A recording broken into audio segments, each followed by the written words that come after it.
नमस्कार, आप देख रहे हैं लाइव हिंदुस्तान चर्चा। मैं जगवीर सिंह आप सबका स्वागत करता हूं और आज की चर्चा का विषय संयुक्त किसान मोर्चे के द्वारा एक बार फिर से दिल्ली में कूच करने का ऐलान किया गया। संयुक्त किसान मोर्चे के द्वारा एक बार फिर से दिल्ली में बड़े प्रदर्शन का ऐलान किया गया। अपनी मांगों को लेकर एक बार फिर से किसान जो है वो लंबी संघर्ष की तैयारी में है। ऐसे में क्या इनकी मांगे हैं, जिनको लेकर लगातार जो है किसान जो है वो ये कहते नजर आए कि जब तक इनकी मांगे अब पूरी नहीं होंगी, इसी तरह से ये प्रदर्शन चलते रहेंगे। पहले भी दिल्ली में एक बार बड़ा प्रदर्शन किया गया, जिसके बाद अब एक बड़े प्रदर्शन की तैयारी में है किसान नेता और किसान जथेबंदियों की जो विशेष बैठक है, उसमें ये ऐलान किया गया है कि जल्द ही जब दिल्ली में जो है एक बार बड़ा प्रदर्शन किया जाएगा, जिसकी तैयारी जोरों-शोरों पर की जा रही है। इसी मुद्दे को लेकर विशेष चर्चा है और इस चर्चा में हमारे साथ में विशेष पैनल हमारे साथ है। इस पैनल में हमारे साथ में किसान नेता मनराज जी हमारे साथ हैं और आम आदमी पार्टी से हमारे साथ में जसतेज अरोड़ा जी हमारे साथ हैं और हमारे साथ में श्रोमणी अकाली दल से सुखजिंदर सिंह कोनी हमारे साथ हैं। कुछ ही देर में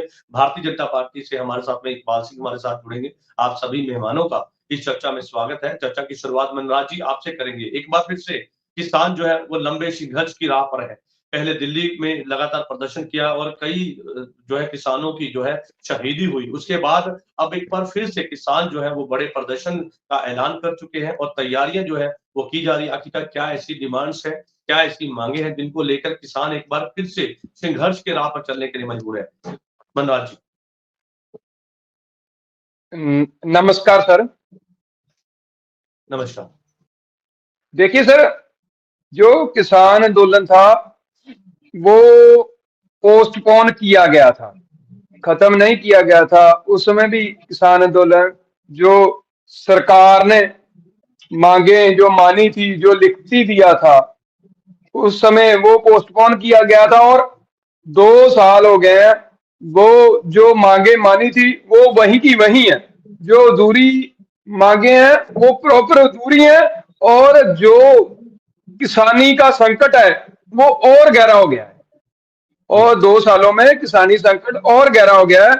जो पिछली मांगे हैं वो तो खड़ी हैं, इसके साथ साथ और मांगे भी जो संकट में से निकल के उभरी है वो भी आ गई है।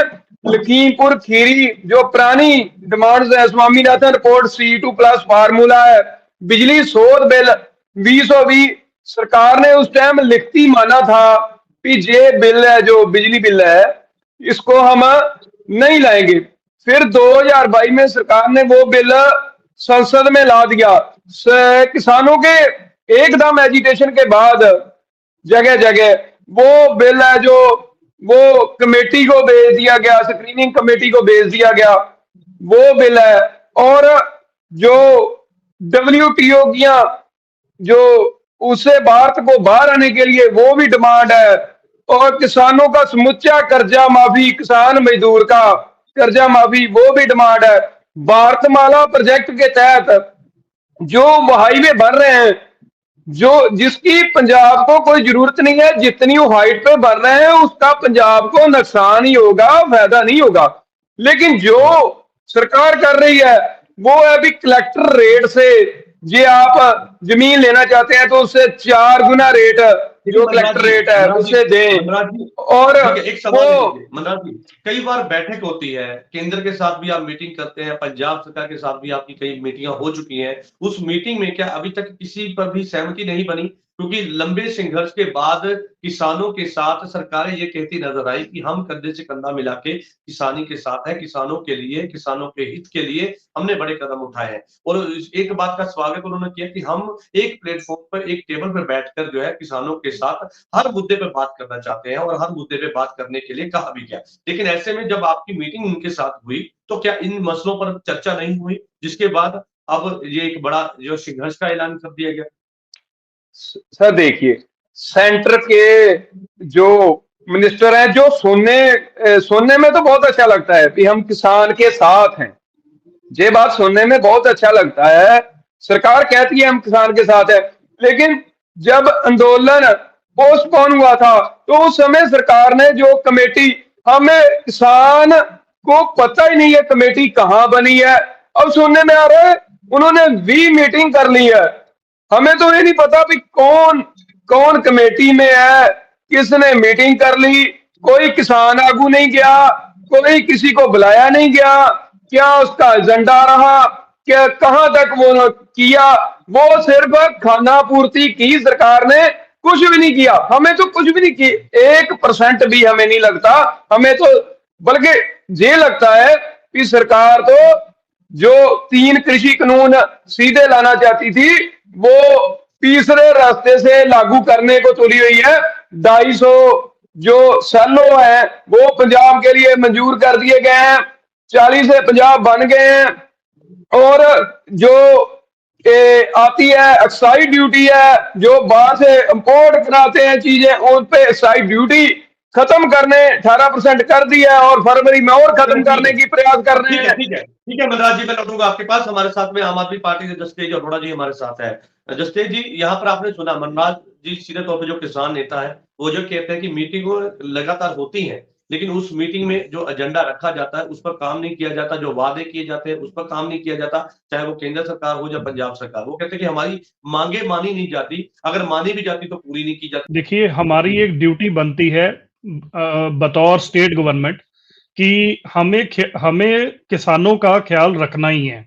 उनके मुद्दों के ऊपर हमें ना सिर्फ केंद्र की तरह बातचीत करनी है, हमें सुलझाने भी हैं।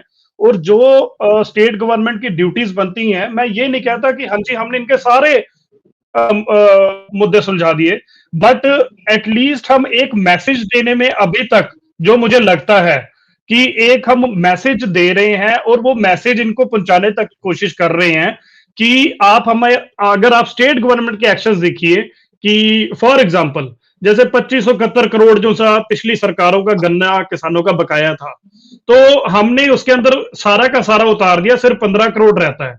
But zone C sugar mills थी, जोन सी की भी आपको पता है कि भी ये रवायती पार्टियों के जोन से, चाहे राणा शुगर मिल है या कोई भी है, अब धूरी की जिसका ज्यादा सबसे ज्यादा प्रॉब्लम थी, वो भी पता है कि भी वो एक यूपी से जो से एक्स एमपी हैं बीजेपी के, उनके थी। तो ऑलमोस्ट हमने सारी मिल्स जो सी हम की पिंजाई जो सी है और प्रोक्योरमेंट वो शुरू करने में हम कामयाब हुए हैं। हाँ, एक मिल का हमारा लेट था धूरी का, वो अब 2-3-4 दिन पहले वो भी शुरू कर दी है। तो हम किसानों तक एक मैसेज पहुंचाने की कोशिश कर रहे हैं कि हमारी तरफ से एक कोशिश चल रही है और हम काफी हद तक कामयाब भी हो रहे हैं, बट अभी भी काम स्टेट गवर्नमेंट की तरफ से होना बाकी है। तभी थोड़ा सा ये बात जो सी है समझ में आ भी रही है। और आगे भी भगवंत सिंह मान जब तक बैठे हैं, हम जो भी हमारे बस में हुआ वो हम करते रहेंगे। पर अगर हम सेंटर की अब बात करें तो देखिए, सेंटर का एक सोचा समझा हुआ, एक उलीका हुआ एक प्लान है। उस प्लान के तहत इनकी कोशिश है किसी तरीके से जो किसानी है वो आम किसान के हाथ से निकल के कॉर्पोरेट्स के हाथ में चले जाए। जो कहां से पता लगता है, सबसे पहले तो जो से 3 किसानी बिल हैं वो ये लेके आए, उसके बाद भी देखो इनका अहंकार कितना है। उसके अंदर 700 से ज्यादा किसान मारे गए, उनमें से किसी को भी इन्होंने कंपनसेशन नहीं किया, उल्टा उस किसानी बिल को पहले किसी तरीके से इंप्लीमेंट करने की कोशिश की, उस एजिटेशन को दबोचने की, कुचलने की कोशिश की गई। क्योंकि कई जगहों पर कई जो से कमीशन एजेंट्स हैं, आड़ती हैं, उनके छापे भी मारे और कई किसानों के खिलाफ गलत एफआईआर भी हुई हैं। पर जब इन्होंने देखा कि किसान जो से हैं, चाहे वो हरियाणा का है, चाहे पंजाब का है, चाहे वेस्टर्न यूपी का है, वो एक है, इनफैक्ट पूरे देश का एक है। तो इनको पता था कि किसानी आंदोलन को ये किसी भी तरीके से कुचलने में ये जब नाकामयाब हो गए, तब इन्होंने किसानी बिल वापस लिए। और वो भी इनका अहंकार देखिए ऐसा कि इन्होंने अपनी गलती नहीं मानी, इन्होंने तो उसको ऐसे पेश किया कि यार वो तो बहुत अच्छे बिल थे, किसानों को समझ नहीं है, इस करके हम वापस ले रहे हैं। ये बात इन्होंने सेंटर ने जो सी आगे रखी, लोगों तक ये बात पहुंचाएगी। पर असल बात यह कि आप इनका कंडक्ट देख लीजिए, शुरू से लेके अब तक का इनका एक कोशिश है कि किसी तरीके से किसानों के हाथ से खेती खो के ये कॉर्पोरेट सेक्टर के हाथ में दें, ताकि वो कॉर्पोरेट सेक्टर उसके बाद इस किसानी को अपने हाथ में लेके उसको अपने तरीके से ट्विस्ट करे। ये कहां से पता लगता है? देखिए, चाहे हमारा पंजाब का, मैं ये नहीं कहता कि किसकी सरकार है, चलो हमारी सरकार है, पहले किसी की थी, उससे पहले किसी की थी, पर आरडीएफ का पैसा जो सीधे सीधे तरीके से किसानों के साथ जुड़ा हुआ है, आरडीएफ का पैसा ये पिछली सरकारों के ऊपर ठिकरा फोड़ के आज आरडीएफ के 6000 करोड़, 5500, एक मिनट मुझे पूरा कर लेने दीजिए, वो पैसे हमारे रोक के बैठे हुए हैं। ऐसे ही कई और भी हैं, पर मैं किसानों के ऊपर वो करता हूं, फोकस करता हूं।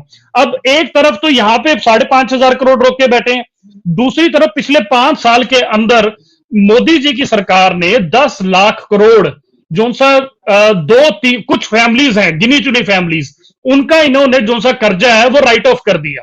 और वही देखना, वही लोग जो से हैं, क्योंकि वो इनको फिर उसके बाद इलेक्टोरल बॉन्ड्स के राही इनको फंड करते हैं। पर जब सुप्रीम कोर्ट में हम कहते हैं कि आप नाम बताओ किसको आपने कर्जे अभी तक राइट ऑफ किए हैं, या इलेक्टोरल बॉन्ड्स का जो सा हम मुद्दा सुप्रीम कोर्ट में है कि बताओ, नाम बताओ किनके माफ किए, ये कहते हैं हम नहीं बताएंगे। आप शर्त लगा लीजिए, जब वो नाम उजागर होंगे तो वो उन्हीं लोगों के निकलेंगे जिनके इन्होंने कर्जे माफ किए, सॉरी, जिनका इन्होंने कर्जा माफ किया राइट ऑफ, वो इलेक्टोरल बॉन्ड्स, पक्की बात है इनको डोनेशंस उन्हीं कुछ परिवारों से आई होगी। चलिए ठीक है, आपने बहुत गंभीर जो है इल्जाम लगाए। हमारे साथ में भारतीय जनता पार्टी से हमारे साथ में इकबाल सिंह जी हमारे साथ है। इकबाल जी, क्या कहेंगे? एक तरफ ये कहा जाता है कि केंद्र सरकार ये कहती है कि हम किसानों के साथ हैं, और आपने सुना कि जो आम आदमी पार्टी के प्रवक्ता है वो ये कहते नजर आए कि केंद्र सरकार दिखाती है लेकिन किसानों के हित के लिए कोई कदम नहीं उठाती, इसीलिए आरडीएफ फंड रोक दिया गया ताकि किसानों तक मदद ना पहुंच पाए, और किसानी को लेकर काफी बड़े सवाल खड़े किए। वहीं दूसरी तरफ केंद्र पर भी कहीं ना कहीं निशाने साधे। क्या कहेंगे? सबसे पहले तो आप सबको सत श्री अकाल और सब देखने वालों को सत श्री अकाल। बात ऐसी है कि मैंने थोड़ी सी बात सुनी है जसतेज जी की, आम आदमी पार्टी के बुलारा साहब की। ऐसे लगता है जैसे सिर्फ इनको बीजेपी की फोबिया हो गया हो, हर बात बीजेपी पे लगानी इनकी आदत बन गई है। सबसे पहले इन्होंने कहा कि 3 जो किसान बिल थे वो सरकार ने लागू किए, वो किसानों के खिलाफ थे, तो वापस लिए, वो भी ड्रामेबाजी बता दी इन्होंने। मैं इनसे पूछना चाहता हूँ कि जो 3 बिल बने थे, ये इतने ही खिलाफ बोल रहे हैं, तो यही हिंदुस्तान पूरे में एक आम आदमी पार्टी थी पूरे हिंदुस्तान में जिसने सबसे पहले इन बिलों के हक में नोटिफिकेशन जारी किया था लागू करने के लिए। ये पहली सिर्फ एक पार्टी है पूरे हिंदुस्तान में जिसने ये बिल नोटिफिकेशन करके लागू करने का काम किया था। दूसरी रही बात रूरल फंड की, ये बताएं पंजाब की सरकार, कोई भी स्कीम है, कोई भी पैसे आते हैं सेंटर से, उसके रूल्स एंड रेगुलेशंस होते हैं। ये सारे रूल एंड रेगुलेशन एक तरफ करके सिर्फ अपनी वाहवाही करने के लिए इन्होंने हेल्थ सिस्टम के जो पैसे थे आम आदमी मोहल्ला क्लिनिक में लगाकर अपनी बड़ी बड़ी फोटो लगाकर वो पैसा बर्बाद किया इन्होंने। तो वो कैसे आएगा पैसा? ये अपनी गलती सुधारते नहीं है। टॉपिक पे रही है सर, टॉपिक पे बिल्कुल टॉपिक है जी। ये इन्होंने रोका है, जिसलिए रोका उसकी बात कर रहा हूं मैं, क्यों रोका ये बता रहा हूं मैं। मैंने सिर्फ आरडीएफ की बात किया, आरडीएफ पे रही है आप, जो किसानों के साथ जो आरडीएफ आपने कहा रोका, मैं बता रहा हूं क्यों रोका, ये समझ लीजिए। इसलिए रोका गया। ये कह रहे हैं 2 साल में हमें, ये मान गए हैं कि 2 साल में हम कुछ नहीं कर सके। मैं ये पूछना चाहता हूं, जो इतनी बीजेपी के खिलाफ बोल रहे हैं, ये बता दें इन्होंने 2 साल में पंजाब के किसानों के लिए क्या किया। और मैं बता रहा हूं आपको क्यों केंद्र सरकार ने पंजाब के किसानों के लिए क्या किया। पंजाब के किसानों की जो डीएपी है वो पीछे ग्लोबल इफेक्ट के कारण इतनी महंगी हो गई थी कि उसके वो आम किसान खरीद नहीं सकता था। तो केंद्र सरकार एक थैले पे 2600 रुपया केंद्र सरकार उसमें सब्सिडी दे रही है। केंद्र सरकार जब भी किसानों के खिलाफ होती तो जो 6000 रुपया सालाना किसानों को दिया जाता है वो रोक सकती थी। वो किसानों को चाहती है केंद्र सरकार कि किसान तरक्की करें, किसान आगे बढ़े, उनकी इनकम बढ़े, केंद्र सरकार चाहती है। बाजी, अगर केंद्र सरकार ने इतने जो है सीधे तौर पर कहे तो किसानों के लाभ के लिए इतने कदम उठाए हैं, तो फिर आज ये प्रदर्शन क्यों है? क्योंकि लगातार सवाल एक है कि किसान एक बात कहते हैं कि हमारी मांगे मानी तो जाती है लेकिन पूरी नहीं की जाती, जिसको लेकर आप बड़े प्रदर्शन का ऐलान किसान कर चुके हैं। ठीक है, मैं इस बात को मानता हूं कि इनकी जो मांगे हैं वो सभी अभी पूरी नहीं हुई है। मैं इस बात से सहमत हूं। इनको प्रदर्शन करने का भी अधिकार है, इनको अपनी मांगने का भी अधिकार है। इसमें कोई दो राय नहीं है। वो ही लोग संघर्ष करते हैं जिनको कोई प्रॉब्लम होती है। मैं इस बात से कोई इनकार नहीं करता हूँ। मैं इनको इस बात के लिए कोई ये नहीं कहता भी क्यों कर रहे हैं, इनका हक है, ये कर सकते हैं।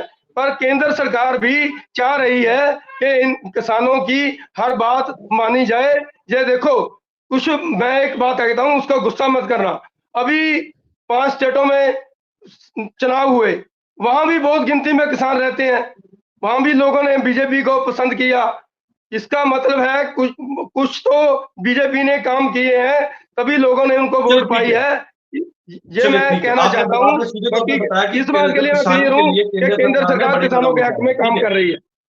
चलिए ठीक है इकबाल जी, आपकी बात आ गई। आपने सीधे तौर पर कहा कि केंद्र सरकार ने पंजाब के किसानों के लिए, पंजाब के हित के लिए कदम उठाए, लेकिन ऐसे में अगर ये कदम उठाए हैं तो ये आंदोलन क्यों है? चलिए इस पे आज चर्चा को आगे बढ़ाएंगे। हमारे साथ में सुखजिंदर सिंह कोनी हमारे साथ है श्रोमणी अकाली दल से। कोनी साहब, श्रोमणी अकाली दल जो कि सिद्धांतों की पार्टी कही जाती है और सीधे तौर पर कहें तो एक इमोशनल जो है, क्योंकि जो एक रूरल डेवलपमेंट होती है उसके साथ जोड़ कर देखा जाता है, क्योंकि लगातार आप भी कहते हैं कि किसानों की पार्टी है, किसान के हित के लिए बनाई गई पार्टी है। लेकिन ऐसे में आज जब किसान इस तरह से लगातार अपनी मांगों को लेकर प्रदर्शन में है और ये कहते नजर आए कि सरकार कोई भी रही हो, हमारी मांगे मानी जाती है लेकिन पूरी नहीं की जाती, किसानों पर सियासत होती है, वोट बैंक की तरह इस्तेमाल किया जाता है, लेकिन किसानी के लिए और किसान के हित के लिए कदम नहीं उठाए जाते। कोनी साहब।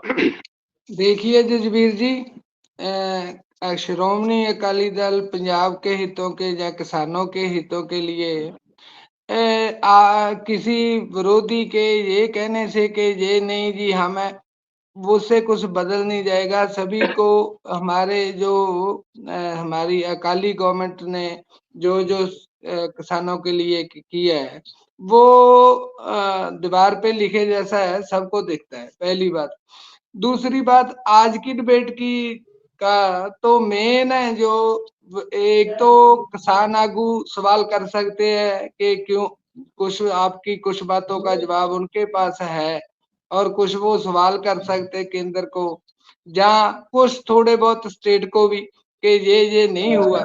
मेन स्टेट का आज कुछ है नहीं, क्योंकि वो जो है वो दिल्ली में करने जा रहे हैं केंद्र के उल्टे।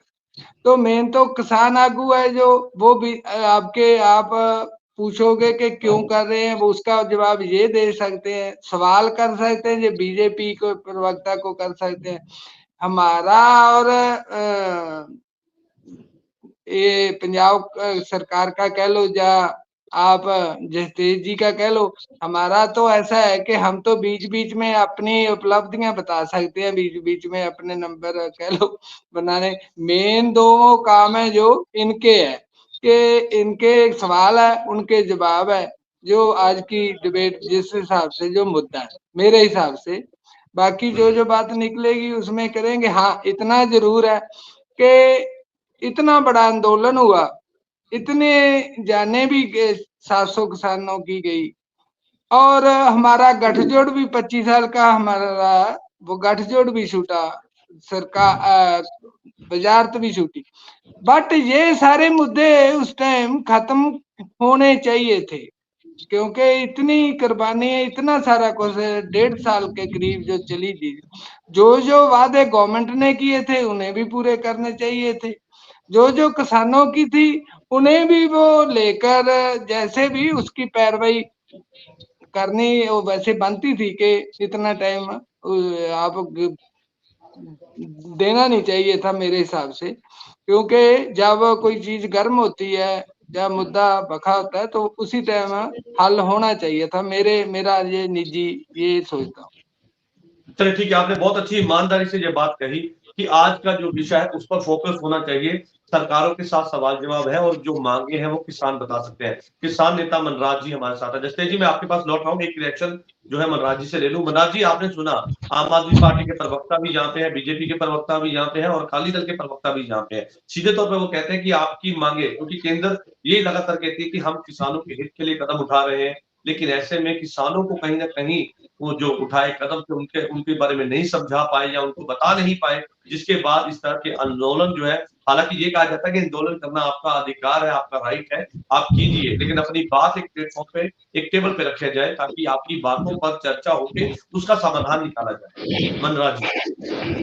देखिए सर, जो बीजेपी वाले हैं वो बोलते हैं 2014 में जब इन्होंने अपना मैनिफेस्टो जारी किया था ना, तो सर उसमें लिखा गया था कि स्वामीनाथन की रिपोर्ट लागू करेंगे।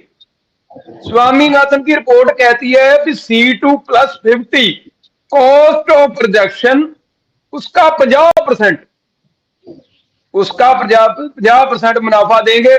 वो बात। दूसरी बात, प्रधानमंत्री जी ने कहा था कि 2022 में आपकी इनकम वैसे दुगनी कर देंगे। एक नारा ये भी दिया था। अब हम दो नारे वो हैं, उस पर तो ध्यान बिल्कुल भी नहीं दिया गया। दूसरी जो महंगाई की दर है, जो हमारी जो लागत आती है, वो इतनी बढ़ा दी गई है कि महंगाई के हिसाब से किसान का तो कुछ भी हल नहीं हुआ, लेकिन वो बढ़ा दी गई। बीजेपी ने 3 कानून वापस लिए नहीं, करवाए गए हैं। वो करवाए हैं 700 किसान शहीद करवाकर, 13 महीने आंदोलन करके, और आंदोलन पोस्टपोन किया था, ना कि खत्म किया था। अब जो अजय मिश्रा टहनी है वो तो आज भी सरकार में है, उनका बेटा जो है वो बाहर घूम रहा है, और जो किसान है उसमें इन्होंने केस दर्ज किया था, वो किसान जेल में है, और अजय मिश्रा टहनी का बेटा बाहर है। 120B का पर्चा, अजय मिश्रा टहनी जो मंत्री साहब हैं वो भी बाहर घूम रहे हैं और सत्ता में है। कुछ भी 1% भी जो है वो आगे सरकार नहीं बढ़ी। जब आंदोलन पोस्टपोन किया, वो डिमांड वहीं की वहीं है। मनराज जी, सवाल दे दीजिए, जो आपने प्रदर्शन का ऐलान किया है, कब से ये शुरू होगा और कहां पे ये किया जाएगा और किस तरह की आगे की रणनीति रहने वाली है, क्योंकि लंबे प्रदर्शन और बड़े प्रदर्शन की बात हो रही है। देखिए सर, जो प्रदर्शन है ना सर, देखिए कि जो हमारा एजिटेशन 13 मंथ चला है, उसमें इसी सरकार से बातचीत हुई है, इसी सरकार के नुमाइंदे से जो फैसला हुआ है। अब इलेक्शन सिर पे है, और जो जिस सरकार है उन्होंने कुछ भी हल नहीं किया। तो किसान चाहते हैं भी जो इनसे बात हुई है कम से कम वो तो लागू कर दें। आगे कोई सरकार आए ना आए, सब कारपोरेट पक्की चल रही है। जो भी है, हम किसी से वैसे मांगते नहीं, हमारा हक है जो वो हम चाहते हैं। अब जो आपने बोला है भी कब जाएंगे और क्या तरीका होगा, 2 तारीख को जंडियाला गुरु में बहुत बड़ी महापंचायत है, 6 तारीख को बरनाला में महापंचायत है, उसमें SKM गैर राजनीतिक और 18 किसान जथेबंदियां और दूसरे जो दल है उसमें जो भाग लेंगे, उसमें ऐलान कर दिया जाएगा कि कितनी तारीख को जहां से कूच किया जाएगा और क्या रणनीति होगी, क्या कैसे जाया जाएगा, कितना समय लगेगा, वो 2 तारीख को और 6 तारीख को ओपनली क्लियर कर दिया। बड़ा प्रदर्शन होता है तो ऐसे में आम पब्लिक को परेशानी झेलनी पड़ती है। जब पिछली बार भी कई आंदोलन ऐसे देखे हमने, उसमें आम लोगों को जो है कहीं ना कहीं समस्या होती है, तो इस बात का ध्यान रखा गया है कि आम लोगों को समस्या भी ना हो और आपका जो प्रदर्शन है वो सही ढंग के साथ में हो जाए। देखिए सर, हम चाहते नहीं है। कौन चाहता है भी हम एजिटेशन करें? कोई नहीं चाहता। हम तो चाहते नहीं है। सरकार ने हम 2 साल से कोई भी बातचीत नहीं की। जो कमेटी बनाई उसमें किसी किसान लीडर को नहीं ला, और किसान लीडर किसी जथेबंदी को, किसी किसान को ये नहीं पता कि कहाँ मीटिंग हुई है, क्या उसमें प्रोग्रेस हुई है। जो हमारी मजबूरी है, हम कभी नहीं चाहते इतना खर्चा आएगा किसान का जाने का आने का। जो सरकार ये सीरियस हो, जे किसान पक्षी हो, तो बातचीत करके मसले का हल क्यों नहीं किया? 2 साल से बातचीत करके मसले का हल नहीं कर सकता था। अब किसान का और एक बात जो खुली मंडी, जो मंडियां हैं, जो सैलो गोदाम है, सरकारी मंडियां खत्म करने के लिए 250 जो गोदाम सैलो गोदाम है पंजाब में लगाए जा रहे हैं, जिसमें 40 से 45 लग चुके हैं, और उसमें खुली मंडी ऐलान कर दिया है उसको वो। और जो सरकारी मंडियां हैं उसमें खत्म करने के लिए तुले हुए हैं। जो किसान की आयु दुगनी करने का तो काम, मुझे तो लगता है किसान की आयु खत्म करने को कह रहे हैं। और ये कारपोरेट पक्की मॉडल जो चला रहे हैं, जो जमीनें हड़प रहे हैं। ठीक है मनराज जी, आपकी बात आ गई। इस बात से मैं भी सहमत हूँ कि किसान जो है वो धरना प्रदर्शन नहीं करना चाहते, इस तरह के बड़े प्रदर्शन नहीं करना चाहते, लेकिन मजबूरी बन जाती है जब आपकी मांगे और आपके हित की बात हो तो कहीं ना कहीं आवाज बुलंद करनी पड़ती है। हमारे साथ में दस्तेज जी हमारे साथ है। दस्तेज जी, आपका रुख करूंगा। आपने सीधे तौर पर सुना किसान नेता मनराज जी ये बात कहते नजर आ रहे हैं कि हमारी मजबूरी है, हम करना नहीं चाहते जब हमारी मांगे पूरी नहीं होती, और अगर केंद्र चाहती है कि हम इस तरह से जो है वो बड़े प्रदर्शन पे ना जाए, ऐसे प्रदर्शन ना करें, तो सरकार आगे बढ़कर उनकी मांगे सुने, उनकी मांगों को पूरा करे। जजवीर जी, मुझे ना 2 से 3 मिनट दे देना। मैं आज आपके सामने और किसान भाई के सामने, कोनी साहब के सामने और इकबाल जी के सामने साफ दिखा दूंगा पिक्चर कि कैसे ये किसानी का गला दबाना चाहते हैं। पहली बात तो ये, इन्होंने कहा भी असेंबली में उन्होंने अनाउंस किया था भी ये बिल जो से ठीक है। देखिए, उसका मैं स्पष्टीकरण आपको दे देता हूं कि कुछ टाइम पहले तक भी हमें ये लगता था कि भी जब हमारे देश के प्रधानमंत्री कुछ कर रहे हैं तो शायद ठीक होगा, और ये ऐसे नहीं कि किसानों ने रातों रात शुरू कर दिया। ये बात समझ आने में हर एक को टाइम लगा कि ये जो से किसान पक्षी बिल नहीं है। तो ठीक है, एक बार स्टेटमेंट दे दी, बट उसके बाद उसी शाम को ये ऐलान भी कर दिया था बाकायदा वीडियो के थ्रू कि ये गलत बिल है। दूसरी बात, आरडीएफ का मामला तो देखो सीधी सी बात है, स्पष्ट है, ये पिछली सरकारों पर ठिकरा फोड़ रहे हैं। आरडीएफ एक तयशुदा रकम है कि अगर 100 किलो अनाज पंजाब से सेंटर में चले गया, पूरा लग गया, तो ये हमें आरडीएफ देंगे। अब ये लोग ये नहीं कह रहे कहीं पर भी कि इनको अनाज पूरा नहीं मिला। अनाज पूरा मिल गया, मोदी जी की फोटो लग के वो पूरे देश में भी बांटा गया। पर अब ये कह रहे हैं अभी पिछली सरकारों में यूजर सर्टिफिकेट ठीक नहीं थे, तो अब हमारा रोक रहे हैं। ये असल में बात ये कि अगर आपकी जेब में 500 रुपए पड़े हैं ना जजवीर जी, अगर आपने मुझे नहीं देने या किसान भाई को नहीं देने ना, तो वो आपने नहीं देने, चाहे आपके पास 100 बहाने हैं, क्योंकि पैसे तो आपके पास पड़े हैं। तीसरी बात, ये डीएपी फर्टिलाइजर की बात करते हैं, तो भाई साहब इनको ये देखना चाहिए कि पिछले सालों में जो सब्सिडी थी वो कई हजार करोड़ गुना ज्यादा थी, और इस बारी सब्सिडी कम की गई। और वो भी क्यों की गई है? क्योंकि सरकारी रेट कौमांतरी पद्धर पे इंटरनेशनल रेट जो से सब्सिडी के हैं वो नीचे आए हैं। तो ये तो व्हाट्सएप पे इनको आता है, भाई ये जाके बोल देना, बस इतना बहुत है। पर ये एक बार पढ़ ले उस चीज को। ये मेरे पास मिंट का आर्टिकल भी है, मिंट एक इकोनॉमिक अखबार है और पूरे कौमांतरी पद्धर पे है, उसका आर्टिकल है। तीसरी बात, अब मैंने आपको पहले सेगमेंट में प्रूव किया कि ये आरडीएफ जो सा सीधा किसानों से लिंक्ड है, ये क्यों रोक के बैठे हुए हैं। अब दूसरी बात ले लीजिए, देखिए अब बासमती के ऊपर हमने पूरा जोर दिया, क्योंकि बासमती का झाड़ कम होता है और स्टबल बर्निंग ना हो, इस करके बासमती के ऊपर इस बार कई एकड़, हजारों एकड़ बढ़े हैं। बट इन्होंने क्या किया, इन्होंने इंटरनेशनल मार्केट में जाकर, जो इस्तांबुल में वर्ल्ड फूड ट्रेड फेयर लगा था, इन्होंने वहां पे जाकर पर टन जो सा है बासमती का पिछली बारी 800 से 900 डॉलर था, इन्होंने वहां पे जाके बढ़ा दिया, इन्होंने 1200 टन कर दिया, जिसके कारण इंटरनेशनल लेवल के ऊपर हमारी जो सी बासमती पंजाब से जो सी उगी थी, उसकी प्रोक्योरमेंट इंटरनेशनल लेवल पे कम हुई और हमें यहां पर सस्ती बेचनी पड़ी। दूसरी बात थी ये, पहली थी आरडीएफ, दूसरा ये। अब तीसरा आप देखिए इन्होंने चालाकी से कैसे क्या किया, इन्होंने साल 2 साल पहले एफआरके फोर्टिफाइड राइस कर्नल्स नाम की एक चीज ऐड कर दी। इन्होंने कहा कि अगर 100 किलो चावल आप लगा रहे हो तो उसके अंदर 1 किलो जो है फोर्टिफाइड राइस होना चाहिए, और इन्होंने अपने लेवल पे सर्टिफिकेट दे दिए कि इस इंडस्ट्री से, इस मिल से आपने 1 किलो चावल 100 किलो के पीछे लेना है और वो मिक्स करके आपने देना है। अब इन्होंने क्या किया कि एफसीआई में अपनी टीमें वहां पे सैंपल ले लेती हैं।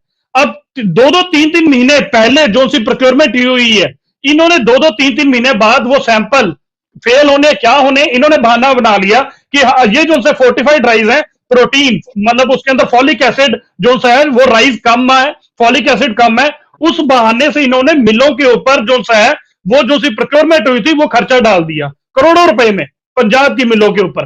अब अगर मिल अगर बंद होंगी तो उसका सीधा इफेक्ट किसके ऊपर जाएगा, वो जाएगा किसानों के ऊपर। तो यहां से चावल ले लिया, बांट दिया, पर उसके बाद थोप दिया कि ये जो है इसके अंदर फॉलिक एसिड कम है। ठीक है, ये एक हो गया। अब दूसरा, जीएसटी जो से एग्रीकल्चर इंप्लीमेंट्स पे लगाया, वो किसने लगाया? पहले तो नहीं था, वो भी इन्होंने लगाया। डीजल के प्राइसेस किसने बढ़ाए? पहले 2014 से पहले आधो आध रेट होते थे। क्यों होते थे? मुद्दे की बातें हो रही हैं अब जसबीर जी, ठीक है, मुद्दे की बातें हो रही हैं। मुद्दा है डीजल, क्या बात कर रहे हो यार? इतना भी बातें हो रही हैं, आप मेरे को बार बार रोक रहे थे। अब एंकर है, अब इसको ध्यान में रखिए। ठीक है, ठीक है। 2014 में, मेरी बात पूरी होने नहीं दीजिए। 2014 में डीजल जो था, मैंने पेट्रोल की बात थोड़ी ना की है, डीजल जो था किसानों से सीधा है लिंक, आधा रेट था और आज पेट्रोल के बराबर पहुंचा दिया। अब स्टेबल ले लीजिए, 350 करोड़ इन्होंने इस बहाने से रोक दिया कि पिछली सरकार, कैप्टन सरकार की, उन्होंने जो 1000 जो सी मशीनें हैं वो ठीक तरह वो पहुंचाई नहीं। अब कैप्टन साहब आ गए इनके बीजेपी में, उनके पीछे तो ईडी छोड़ते नहीं। 350 करोड़ हमारा। अब आपकी बात आ गई, आपने सवाल खड़े किए, उसके जवाब दीजिए। जसतेज जी, आप 5 मिनट ले चुके हैं, आप अपना टाइम देख लीजिए। मैंने आपको 5 मिनट, आपने 3 मिनट मांगे थे, मैंने 5 मिनट लिए। ठीक है, इकबाल जी का रुख कर लेते हैं, क्योंकि आपने सवाल किए हैं, उसके जवाब इकबाल जी से ले लेते हैं। इकबाल जी क्या कहेंगे? कई सवाल खड़े किए हैं किसानी को लेकर, मशीनरी को लेकर और केंद्र की नीति को लेकर, क्या कहेंगे? जसबीर जी, मेरे को समझ नहीं आ रही, ये कैसी बातें कर रहे हैं। ये इतनी बड़ी दिल्ली की सरकार है, उसको जो बेवकूफ बना रहे हैं। इनके कहने का मतलब है उस सरकार ने जो काम किया, जो नोटिफिकेशन जारी किया, बिना बिल पढ़े ही कर दिया। कह रहे हैं उनको पता ही नहीं चला, भी मोदी जी ने कह दिया, हमने मान लिया, नोटिफिकेशन जारी कर दिया, इन्होंने पढ़ा ही नहीं उसमें क्या है, हक में है या विरोध में है। बिल नोटिफिकेशन जारी होने के बाद इनको पता चला भी ये विरोध में है। ये देखो क्या बात है, इनको ये कुछ कहने वाली बात है, कुछ समझ लेना चाहिए। इतने बड़े टीवी पे बैठे हम, कुछ इल्जाम लगाने से पहले कुछ सोच लेना चाहिए। और दूसरी बात, खुली मंडी कहा मेरे किसान भाई साहब ने कि पंजाब में खुली मंडी, पंजाब में जो खुली मंडी डिक्लेयर करती है वो स्टेट की सरकार करती है, इसमें केंद्र का कोई लेना देना नहीं है। ये खुली मंडियां जो भी बनी है पंजाब सरकार ने बनाई है, इसमें केंद्र का कोई लेना देना नहीं। आगे मैं 3 पॉइंट है किसान आगू भाई साहब के, वो मैं उनका क्लियर करना चाहता हूँ। एक तो है एजिटेशन दोनों सरकारों की उल्ट चल रहा है। एजिटेशन हम पंजाब सरकार के उल्ट भी कर रहे हैं। जो उन्होंने मंजूरी दी है ना सर, जो उन्होंने मंजूरी दी है 250 सालों में, वो पंजाब सरकार के उल्ट चल रहा है। मैं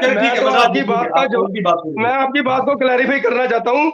जो आपने 3 बातें कही हैं, एक एमएसपी की, एक टैनी मिश्रा आपने भी क्लियर कर दिया, जो पंजाब सरकार का है वो पंजाब सरकार कर रही है, उससे उस पे भी हम विरोध कर रहे हैं, पंजाब सरकार का भी कर रहे हैं। ठीक है जी, चलो मैंने क्लियर करना था ना। ये आम आदमी पार्टी बहुत जोर से बोल रही थी ना, एमएसपी की बात है, आपकी जो डिमांड है एमएसपी की, उसके लिए मैं ये बताना चाहता हूं कि केंद्र सरकार ने एमएसपी पे कमेटी बनाई हुई है, उसमें किसान भाइयों के नुमाइंदे अभी तक नहीं गए हैं, उनको भेजने चाहिए। वो कमेटी अपना काम कर रही है, भाई किसान भाई उसमें शामिल हों तो ये काम जल्दी निपट जाएगा। जो एमएसपी की प्लानिंग हो रही है वो हो जाएगी।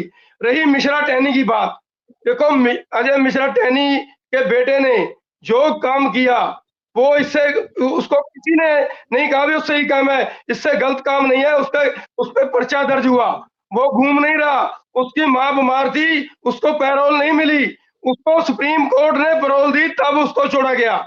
ये मैं आपको बता दूं, केंद्र सरकार किसानों के विरुद्ध में नहीं है। ये मैं कहना चाहता हूं, ठीक है कमियां हैं, हर बात में कमी होती है, हर सरकार में कमी होती है, कमियां दूर करने की हम कोशिश कर रहे हैं। हम ये नहीं चाहते कि किसान सड़कों पे आए, पर ठीक है वो आ रहे हैं। हम चाहते हैं कि जो एमएसपी की कमेटी है उसमें किसान भाई अपने नुमाइंदे भेजें, और जब एमएसपी की बात क्लियर हो जाएगी, वो एक स्टेज पे आ जाएगी, तो मैं समझता हूँ कि बहुत सारी बात बार-बार सुनने को मिलती है इकबाल जी, एक बात जो है वो बार-बार सुनने को मिलती है। किसान नेता ये कहते हैं कि हमारी मांगों को माना गया लेकिन पूरा नहीं किया गया। चाहे वो एमएसपी की गारंटी की बात करें, चाहे स्वामीनाथन रिपोर्ट की बात करें, चाहे बिजली शोध बिल की बात करें, या कर्ज की बात करें। जब जजबीर जी मैं वही कह रहा हूँ, जब एमएसपी फाइनल हो जाएगी, किसान भाइयों के नुमाइंदे आ जाएंगे, तभी है ना।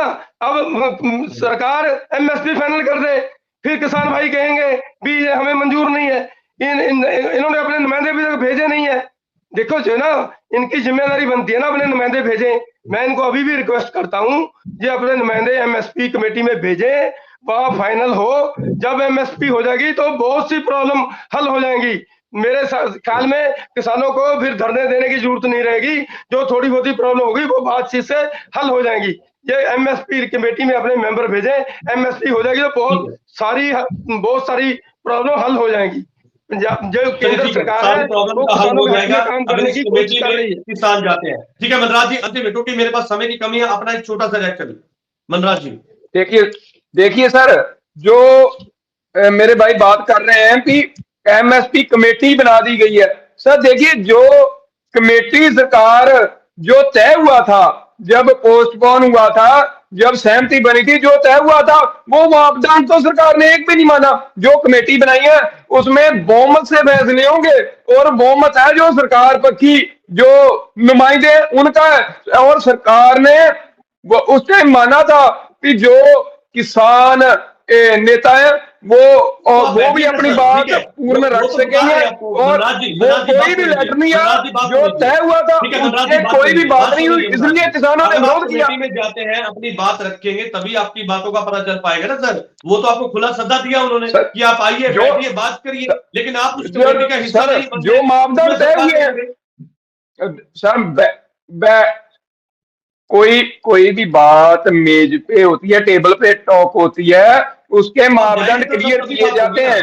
देखिए जब मापदंड क्लियर किए गए तो वो सरकार ने उस पे पैरा ही नहीं दिया है, तो जाने का क्या फायदा। जब जो मापदंड है वो सरकार ने क्लियर, कोई भी किसान किसी भी किसान नेता को वहां जगह नहीं दी गई। हमारी जो मांगे उल्टा किसान यूनियन को बदनाम करने में लग गए। ठीक है मनराज जी, आपकी बात आगे। सुखजिंदर सिंह कोहली जी का अंतिम में मैं रुक करूंगा। कोहली साहब क्या कहेंगे? किसान नेता लगातार ये कहते हैं कि मीटिंग में जाने का भी क्या फायदा है, हमारी मांगे मानी तो जाती नहीं, तो ऐसे में मीटिंग में जाके अपना समय क्यों खराब करना। सीधे तौर पर मनराज जी का ये कहना है। और भारतीय जनता पार्टी ये कहती है कि हमने जो है कमेटी बनाई है उस कमेटी में किसान नहीं आ रहे, इसी के चलते एमएसपी पर कोई अभी तक फैसला नहीं हो पाया। देखिए जो मोर्चा पहले भी लगा, अब दोबारा लगने अगर जा रहा है तो उसमें ना मेरे हिसाब से बाकी और मुद्दे भी मांगे होंगी किसान जथेबंदियों की, बट अगर पंजाब की किसानी की समस्या को देखते हैं तो एक तो एमएसपी का और दूसरा फसल विभिन्नता का, ये दो प्रमुखता में इन किसान जथेबंदियों का ये दोनों मुद्दों को होना चाहिए। मेरे हिसाब से ज्यादा तो किसान आगू ही बता सकते हैं, बट मुझे लगता है कि सरकार को 23 फसलों पे एमएसपी सर मांग रहे हैं, 23 फसलों कमेटी, मैं वही कमेटी में जाकर झूठा भी करना चाहिए मेरे हिसाब से। कि पहले भी जैसे कितने टर्म में लीडरों की जब मोर्चा चलता था तो बात होती थी, तो कितनी बार किसान आगुओं ने उन्हें सरकार को की बात को नकार कर उनका सारे पंजाब के लोगों के, हरियाणा के लोगों के सामने किसान आगुओं का अपना पक्ष रखते थे। वैसे अब भी जाकर अगर इनको लगता है कि सरकार कुछ पल्ले पार नहीं रही तो वो आकर बाहर अपने तरीके से रख सकते हैं। मेरे हिसाब से चर्चा चलेगी तो आगे बात पहली दो मुद्दे होने चाहिए। एक मैं जसतेज जी की बात का कि जसतेज जी ने अपने तर्क में कहा कि नोटिफिकेशन हमें ये लगता था कि देश के प्रधानमंत्री है वो ठीक बोलते हो। भाई साहब आप तो दूर से सोचते थे ना देश के प्रधानमंत्री है ठीक होगा, हम तो साथी थे, तो हम तो साथी होने की वजह से भी विश्वास कर सकते थे ना भी ठीक है हमें बोल रहे हैं अभी टेबल बाद में करेंगे, तो फिर हमारी उसमें ये नहीं आप कह रहे थे कि इन्होंने बीच बार आकर दस्तखत किए, हमने उसको भोगा भी है, आप सारे पंजाब जानता है वो। बट आज जितना फायदा आप पार्टी को एजिटेशन का हुआ सियासी, एक मिनट, उतना तो किसान आगुओं को भी नहीं हुआ। अब पंजाब सरकार का भी हक बनता है कि वो किसानों की एक धਿਰ बन के इस एजिटेशन अगर होती, अपने वाले जो स्टेट के मुद्दे है वो तो हल करे ही करे, जो सेंटर के साथ है उनको भी पूरी एक धਿਰ बन के किसानों की इस एजिटेशन को लड़ना चाहिए मेरे हिसाब से। मोदी साहब, ये दो आपकी बात से मैं भी सहमत हूँ, क्योंकि आपने बहुत बड़ी बात आपने कही, उसका जवाब, क्योंकि मेरे पास समय की कमी है लेकिन उसके बावजूद मैं सवाल का जवाब जो है जसतेज जी से लूंगा। जसतेज जी, एक बात तो माननी पड़ेगी कि किसान के बड़े प्रदर्शन का फायदा सीधे तौर पर आम आदमी पार्टी की सरकार को अब हुआ है, लेकिन जिस तरह से आपने सरकार सत्ता में आई तो उसके पीछे एक कारण था कि किसानी आंदोलन। तो आपका एक नैतिक फर्ज भी बनता है कि किसानों के साथ उनकी मांगे और उनके जो राइट्स है उनको दिए जाए।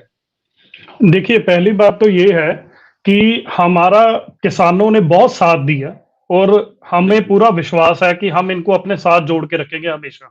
और ये हमारा सिर्फ ये नहीं है कि भी इन्होंने साथ दिया इस करके, हमारी एक नैतिक ड्यूटी बनती है कि अपने किसानों के साथ खड़े हों। भगवंत सिंह मान किसान दे पुत ने, किसानों ने साथ था, पहली गल छड्डन गिरी। दूसरी बात, ये जो उनसे बार बार नोटिफिकेशन कह रहे हैं, मैं वही कह रहा हूं कि बीच में से इकबाल जी बात मेरी भी उठा ली, मनराज जी की भी उठा ली, ऐसे ऐसे बातें बीच में तोड़ मरोड़ के कर रहे हैं। पहली बात, 3 किसानी बिलों का नोटिफिकेशन कुछ नहीं हुआ। एक बिल के बारे में जब आए थे तब उसके बारे में ये स्टेटमेंट दी गई थी भी हाँ ये ठीक लग रहा है और 2 स्टडी में है। फिर जब डीप स्टडी की गई शाम को ही, देखिए हमारा और अकाली दल के साथ एक तरफ मत लीजिए, अकाली दल ने तो उस बिल के ऊपर पढ़ के साइन किए थे क्योंकि वो कैबिनेट मंत्री थे मैडम वहां पर, और उसके बाद इन्होंने विश्वास किया था ना भी हम टेबल करने से पहले बदल लेंगे। हम तो उनके 25 साल के साथी थे यार, आप तो साइड में बैठे कह रहे हो कि हमें विश्वास था। ऐसा नहीं है, एक ही फार्मूला लागू होता है दोनों बातों में। ऐसा नहीं सज्जन कि आपको के हमने देश के प्रधानमंत्री होते थे के कारण हमें लगा भी ठीक है, ऐसा नहीं है। तो आज भी आपका बनता है सबसे। इन्होंने वीडियोस लोगों को कन्विंस किया है, इन्होंने लोगों को कोशिश की। नहीं, हमें भी विश्वास मिला था, ऐसे नहीं है, हमें विश्वास। आप कह रहे हो कि इनके दस्तखत हुए, ये बिल्कुल झूठ है। हमने तो सबसे ज्यादा भोगा, फायदा तो आप लोगों ने किया है, जिनका कोई इतिहास ही नहीं, जिनका कोई वोट बैंक नहीं। किसानों ने अपने किसान लीडरों को नकार कर आप लोगों को चुन लिया। पछता बेशक रहे हैं, आपका तो बनता था कि आप पहले दिन से ही कर देते हैं कि आप बोलने लगे कि जी आप जगह देख के धरना लगाते हो। यार ऐसा थोड़ा होता है, ऐसे नहीं। दूसरी बात, हमने खुद असेंबली के अंदर वो बिल फाड़े थे और उसके बाद किसानों का साथ दिया था। तीसरी बात, अब मैंने तो पिछले सेगमेंट में दिखाए ना कुछ पॉइंट कि कैसे किसानों का गला दबा रहे हैं। अब देखिए, कॉटन कॉर्पोरेशन ऑफ इंडिया ने, एक तरफ तो डाइवर्सिफिकेशन की बात करते हैं, कॉटन कॉर्पोरेशन ऑफ इंडिया ने पंजाब में किसानों का पड़ेगा जी, जजबीर जी ये सही नहीं है। आपकी बात आ गई, आपकी बात आ गई, क्योंकि मेरे पास समय की सब कमी है। ठीक है, आपकी बात आ गई क्योंकि सार्वत्रिक डिबेट आगे नहीं बढ़ पाएगी, क्योंकि आप सबका जब आप करते हैं तो कहीं ना कहीं चर्चा से हम जो है भटक जाते हैं। लेकिन आज की जो चर्चा है वो इस बात को लेकर थी कि किसान आखिरकार क्यों मजबूर है एक बड़े प्रदर्शन के करने को लेकर, क्योंकि किसान ये कहते हैं महापंचायत बुलाई जाती है जिसमें ये फैसला लिया जाता है कि किसान एक बार फिर से दिल्ली में बैठकर जो है वो बड़ा प्रदर्शन करेंगे अपनी मांगों को लेकर। और किसानों का जैसे तौर पर कहना है कि केंद्र सरकार ने बातें उनकी मांगे मानी है लेकिन पूरे नहीं की, जिसको लेकर अब किसान एक बार फिर से संघर्ष के राह पर चलने के लिए मजबूर है। आप सभी मेहमानों का इस चर्चा में जुड़ने के लिए धन्यवाद है। कल नई चर्चा में आपके साथ फिर से जुड़ूंगा, तब तक के लिए दीजिए इजाजत, धन्यवाद।